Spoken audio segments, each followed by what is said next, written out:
Welcome back to Exploring Boys Education, a regular podcast produced by IBSC for leaders and educators in boys' schools around the world. I'm Bruce Collins, IBSC Director of Member Engagement. In this episode, aptly named Boys, Breath and Balance, Director of Wellbeing at St Andrews College in South Africa, Tracy Mackenzie, shares some of the practical things they're implementing to support boys' well-being.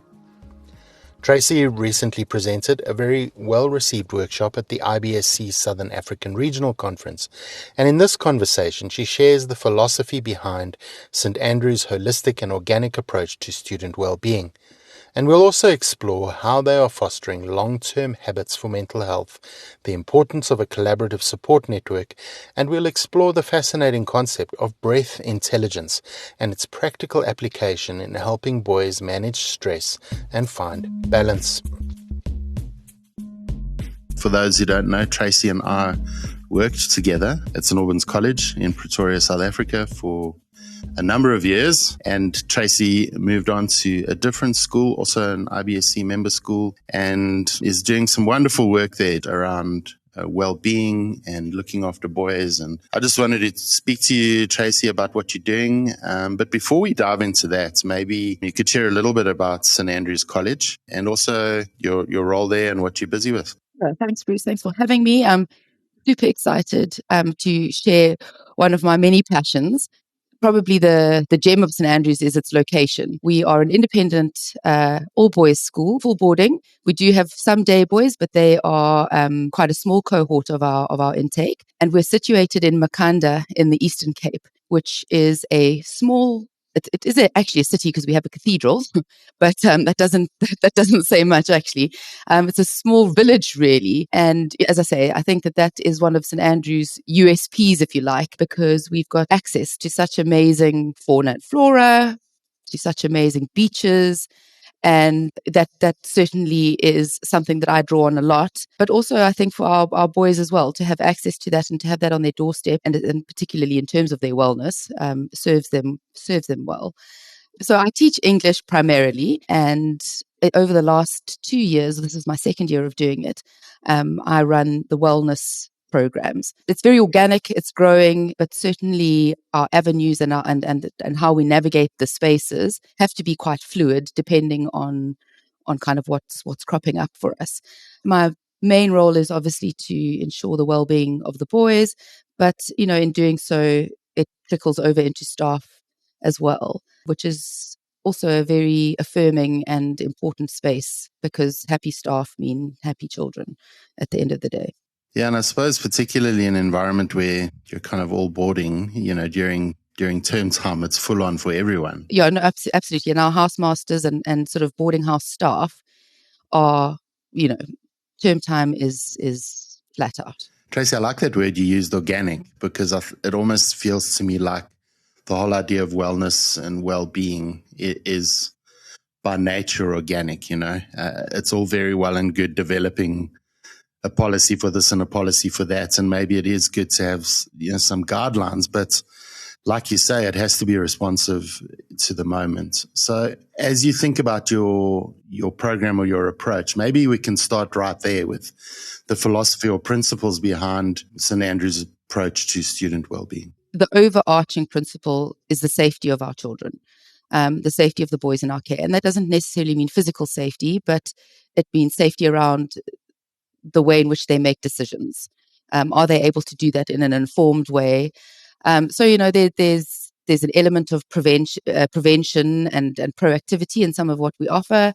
But I think also what really is important is the sustainability of the programs that we do put in place. It's about developing long-term habits over those quick fixes. And I suppose those are my overarching principles, this idea of developing long-term habits and ensuring that at any one point, whether it's pre-decision making or post-decision making, our boys have got avenues and access to the support, whatever support it is that they need. I love that whole idea of developing the habits of well-being, particularly if you think about the mental health crisis facing men that's well documented now.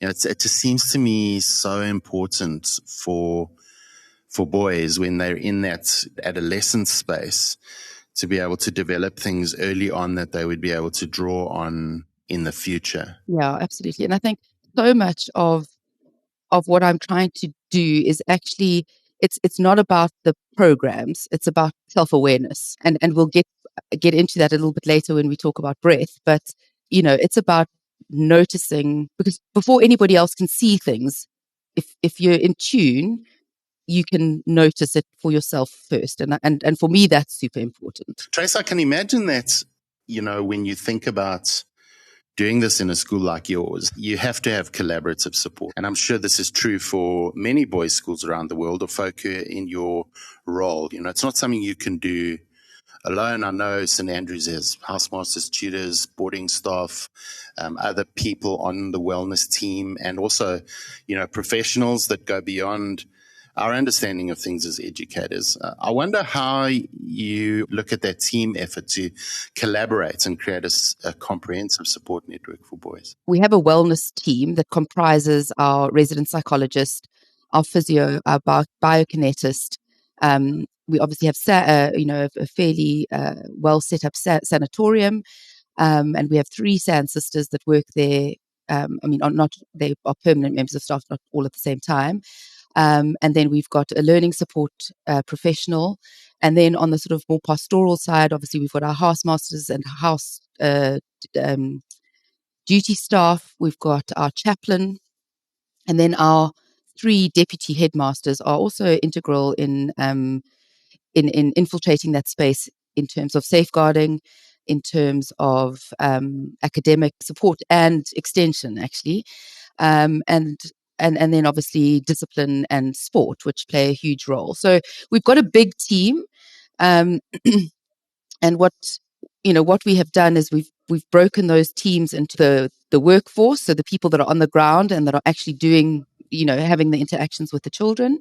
And then, the ideas and just ensuring that our processes are in place. We've got a host of people. We're very privileged, very fortunate enough to have people in those particular roles that can pick up where need be. What we do run the risk of, and I suppose most schools would run the risk of this, is working in silos, where, learning support does this and, the physios do this, when actually we know that a boy who sustained a ACL tear due to a football match or something like that, his emotional well-being is going to be impacted, and very likely, that will knock on to, potentially in the classroom as well.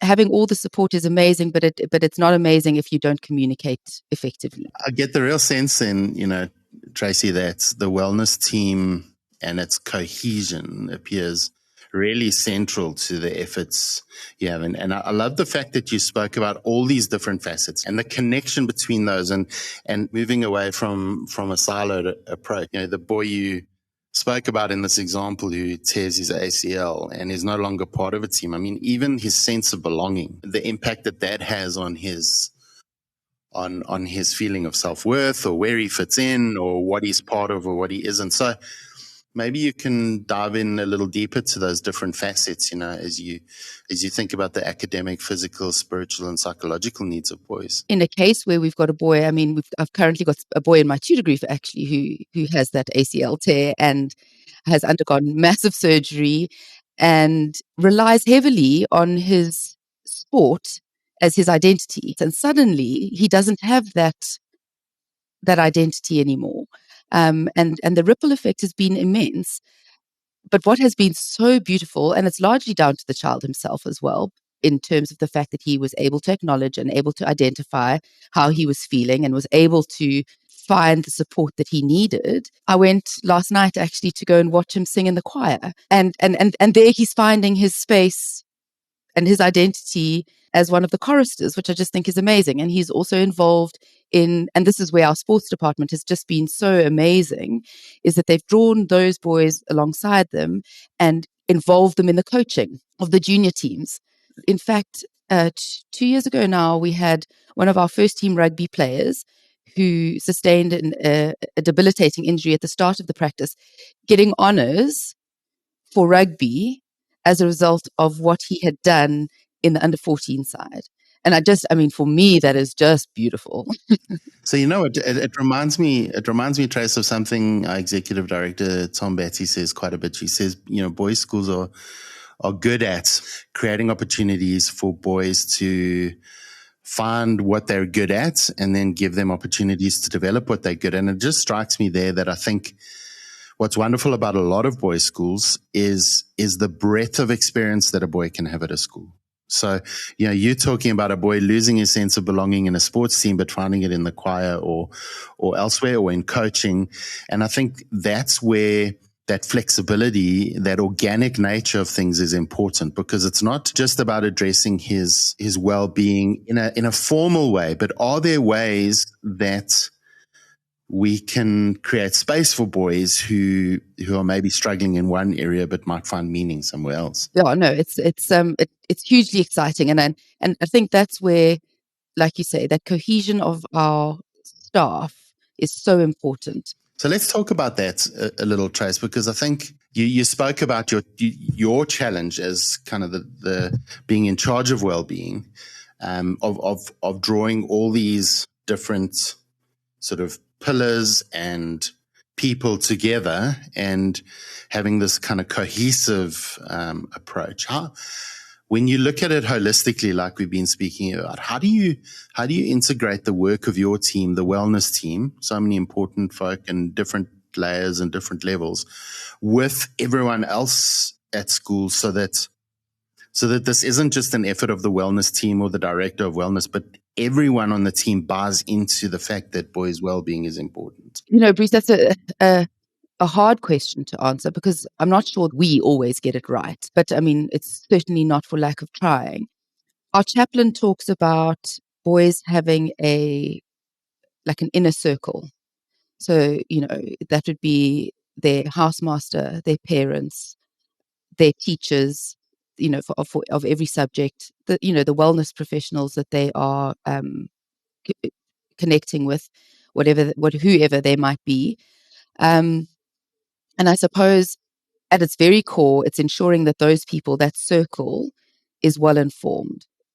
The sort of the practical ways of that we're doing that is, weekly meetings with our wellness professionals, and we literally sit and discuss each boy case by case.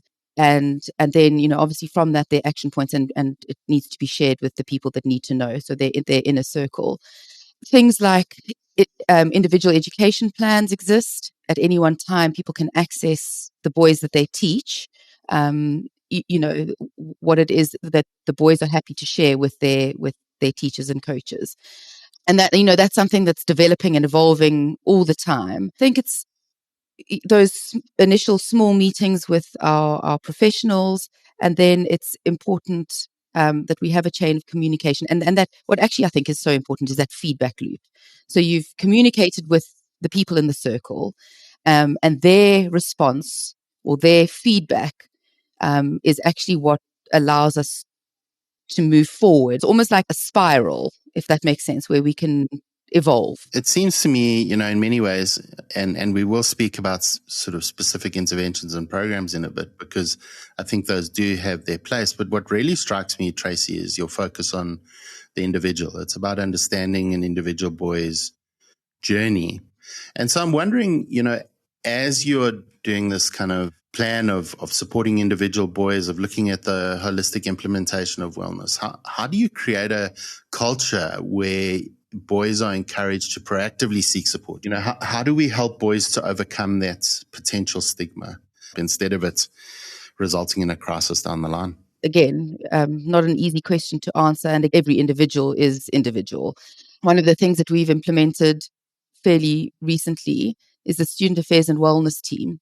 So each house has got boys in each grade who are their representatives. I meet with them on Monday evenings, and we discuss what's happening in their spaces in the house, and react, but also try and be proactive about what they might be facing. So that's one small little thing that we've got in place, because I think boys respond so much better to boys. We can pretend that a boy is going to come and find a teacher first when when something's going down, but we know that that's not the case. Just having the peer-to-peer relationships, the boys knowing who it is that they can turn to should they need it is not fail-safe, but certainly it's a small thing that we can do to create an awareness around it. Insofar as destigmatizing mental health, again, I think it's about awareness. I think it's about talking about it in more spaces than just the life orientation classroom. It's about living it. It's about as adults, our own vulnerability, and sharing stuff about ourselves, not oversharing, obviously, but sharing stuff about ourselves that matters and that's important to us. We're trying really hard to build into our program from the grassroots, from grade 8, empowering the boys to be aware of themselves. And really, I mean, it sounds quite philosophical and quite schwa, but, that's the root of it, actually. Yeah, I think self-awareness is key, but I like the fact that, alongside that self-awareness, you are, and I want to acknowledge, Tracy, I mean, you've said it a number of times, I think all schools are in progress. Any program is in progress, so I don't think we ever have it all together. But I think just having structures in place, you talk about the peer kind of connections and the regular conversations you have with those boys who are part of that team. I mean, it all shows, I think, intentionality from the school side that your well-being is important to us. So, and I think over time those cultures are created. One of the things that the boys in the Student Affairs and Wellness team have done is that the senior boys have had hot chocolate evenings with the junior boys. And there's not a staff member. Where the staff member comes in is actually in a reflection afterwards. So they've got so it gives me peace of mind that, what's gone down has been appropriate, has been helpful. And I think that's really valuable for the senior boys to go, here's the reflection that the junior boys shared with me about how the evening went. And that's been really powerful for the senior boys because they've gone, actually, like what we shared and what we discussed, I thought maybe was a bit frivolous, but it really meant a lot to the little guys. Yeah, and it just strikes me, that's just a way also of helping boys acknowledge how they feel, of really engaging with how they feel. That's that sense of self-awareness. Tracy, you presented at the Southern African Regional Conference on breathing, and so I want to kind of maybe hone in on that because I think that's something that I think you feel is helpful for boys, but I think it's something that I've heard in various places, being implemented in boys spaces, and so I wanted to just get a sense of your experience of that. How much time do you got? No. You use an African word, perfumla. Yeah, perfumla, which means breath. It means it's like so many sort of Nguni words. It means more than just one thing. It means breath. It means air. It means breathing.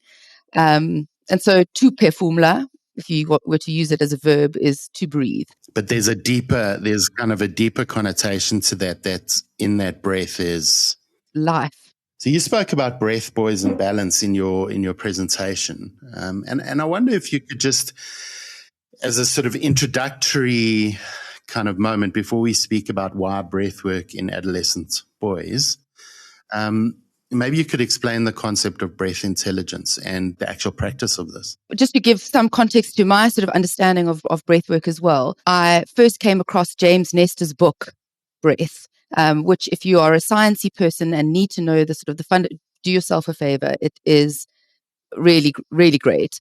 And then I attended a 3-day workshop on breath. People are amazed that you can spend 3 days on breath, but you really can, with a South African woman, Dr. Ela Manga, who wrote a book called Umoya, another one that you need to find yourself reading. Essentially, my main takeaway, well, there were so many takeaways, but everything is connected. When we talk about the very physical act of breathing, which we do automatically without thinking of it, it is connected to our emotional state. obviously it's a very physical thing. It's connected to our spiritual state, and that, like, everything in the body is connected. And I found that such a beautiful metaphor for our physical, spiritual, and emotional being as well. Everything is connected. In terms of the art, the awareness, the regulation, and the transformation, breath intelligence, I think, well, in my experience, was coined by Ela Manga, and she talks about how, our first step is awareness, where the breath is landing, and that can tell us a lot about our emotional state. But before we can regulate, we need to have that awareness. If it kind of builds on one another. And I suppose where I spend a lot of my time at the moment is in the awareness section and the regulation section. And transformation, I mean, I think, there is, breath is transformative. It's a bridge. And again, at the risk of sounding completely schwa, it's beautiful. If you take a moment to just step back and really take note of what your body is able to do without you even telling it. You're talking about that awareness, taking a step back, realizing, just getting a sense of where you're at. If you look at the lives of our boys these days, the busyness of school is one thing, but outside of that busyness at school, there's social media. There's, the kind of intense sort of overstimulation that I think all of us have, but children and teenagers in particular these days, it's like that moment of acknowledging breathing or just taking a break. Like it's almost a non-existent concept. And so how do you regulate? How do you think about things deeply if you're not stepping back and breathing? So I just feel like that's the importance of it, particularly for busy boys. And you see it, what it does to these children, and how they experience life through their screens is, it's harrowing, actually. And if I'm completely honest, I don't think we know the half of it in terms of their literal physical sympathetic response to what they're viewing, to what they are consuming, I guess is probably the best word. That awareness and that starting to be able to regulate is so important. Talking about, adolescent boys, which is kind of the group that you work with largely at St. Andrews. Well, why did you land on this idea that breathing is so vital for their well-being and their stress management?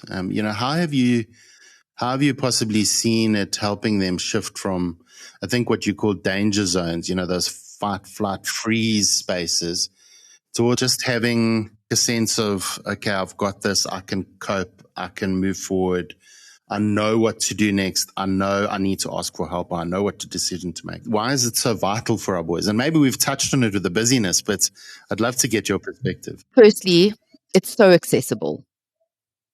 It costs nothing.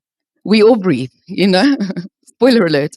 And actually where it was really born, in my experience at St. Andrews, where it was born from was a grade 9 class who would come in every day. I mean, like, just all over the place. All manner of dysregulation, to be honest with you. There was fight, there was flight, there was freeze. There was some fawn.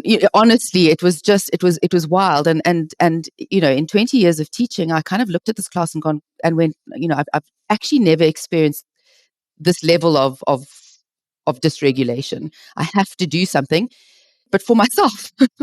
I have to do something for myself to help me get through these lessons.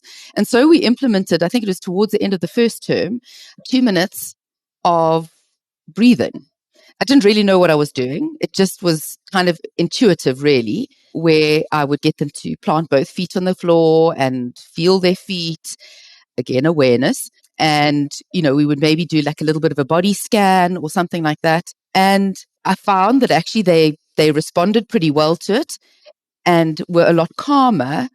And then, it became our thing. Like every morning they would come in, they'd put their books down, and without even me needing to, it took a while, to be fair, but they would eventually just come in and automatically take up the stance. And we had so then I started doing my research and looking at techniques and things that we could do. And Bruce, what probably is one of my, highlights of my teaching career is walking into invigilating a physics exam. And I'd taught them a breathing and tapping technique where they could put their hands on their collarbones underneath their blazers. And we talked about this because we talked about, like, just it being discreet and not being, no one needs to know. And there, the most unlikely child was sitting with his feet flat, his eyes closed, breathing, I don't want to say deeply, breathing widely into his ribs, into his diaphragm, while he did his bilateral tapping. And I just thought, my life is made. And it's been fascinating, because made me realize, like, really, really, truly, that it is impactful, and it does help boys self-regulate. So that was, sorry, I think I went on a complete tangent there. So yeah. So yeah, it's just, it's so powerful when someone can go, do you know what, I'm feeling X in this moment. Hey, I've got some tools, and I can help myself. For me, that's just that's what it's all about. So Tracy, beyond, I love this story of how organically, you had this real problem you needed to deal with in a grade 9 class. How has this sort of moved on? You also spoke about that boy kind of tapping. Obviously that's an extension of this. You're giving boys tools of how to, like, regulate and be in the moment and deal with their anxiety or whatever it is. How does this kind of fit into school life more broadly? Are there ways in which other boys are learning this technique outside of your grade 9 English class, for example, and how's that happening? I mean, we've been very fortunate in that our head of academics is right behind us here. And so in the grade 8 year, all grade 8s experience a wellness class once a week. So, and I think it's important to start at the bottom with the young boys, giving them those tools so that when they arrive in matric or grade 11, they're not, they've got the tools, and they're not confronted with, like, a sympathetic nervous system that is just flipping out. So yeah, that's one way in which we are implementing. And it covers lots of journaling, lots of breath work and breathwork techniques. We look at how there's a need for, sometimes breath can be used to upregulate and energize us, because sometimes that's what we need, actually, or to downregulate and calm, and also to balance. And so we, those are my sort of three, in terms of the regulation, the energizing, relaxing, and balancing. So all grade 8s are exposed to that, which is base level. And then on a Wednesday, and this is probably the most exciting part of what's happened in the last year or so, is we have a 2-hour session on a Wednesday before lunch with grade 8s and 9s, and it's the phys ed session. And what we're starting to implement is modules of things that appeal to boys. In the first term, we were able to offer juggling and slacklining, yoga. There was one group that went and played board games. There has been a new module which the grade 9s took part in last week, boxing, and it was just incredible. So there are these little pockets where boys get to actually express themselves in different ways. Oh, there was a drawing class as well, which was, you'd think that it wouldn't be taken up, particularly by grade 8s and 9s. But my goodness, it was so, so sought after. So that's kind of, so grade 8s so have their wellness session, 8s and 9s have their phys ed session. So again, that's once a week. So the grade 8s are actually getting close to 3 hours a week of dedicated me time, which I just think is so cool. And then obviously, the hope is that as they get older, they'll be able to access and be able to identify what it is that they need and seek out those things. So those are the sort of very almost like concrete things that happen. And then outside of those, we have quiet time between 5 and 6. So that's dedicated to doing things, you can do your homework, you can go to one of your clubs, but ideally it's actually meant for downtime. it was actually super cool. Our physics teacher offers drawing outside the lines and doodle nights. And, so they're little things that the boys can access as and when they come up, particularly for the older grades. Weekly there's a small cohort of boys that it runs on a 6-week basis. They can apply or request to be a part of it, or they get invited. It's called Pathfinders. And again, it's very much about introspection and looking at who they are, where they are, and how best to be the best version of themselves. I'm just getting the picture, Tracy, that it's about understanding your context. It's about understanding boys who you have in your care and being responsive to their needs, but also being intentional about providing whatever is right for your context.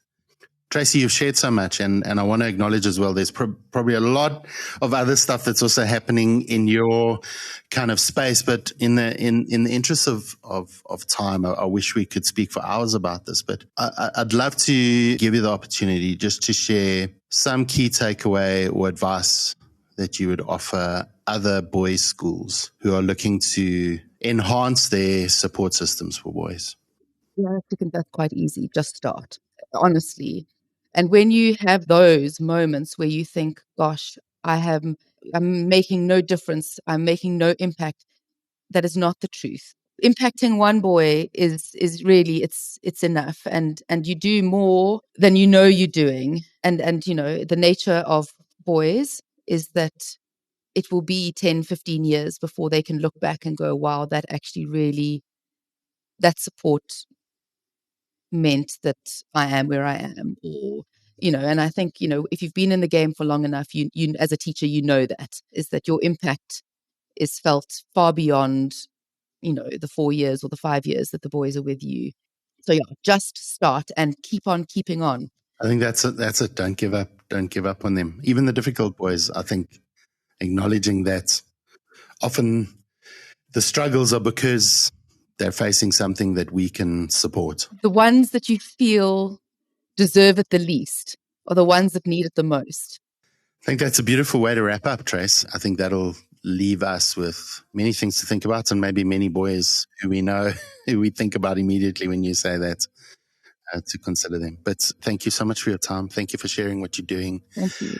Like many boys' schools around the world, I think St. Andrews is doing really wonderful things for the boys in their care, and thank you for just giving us a glimpse of what that looks like in your space. Appreciate it. Thank you for the opportunity. It really is wonderful.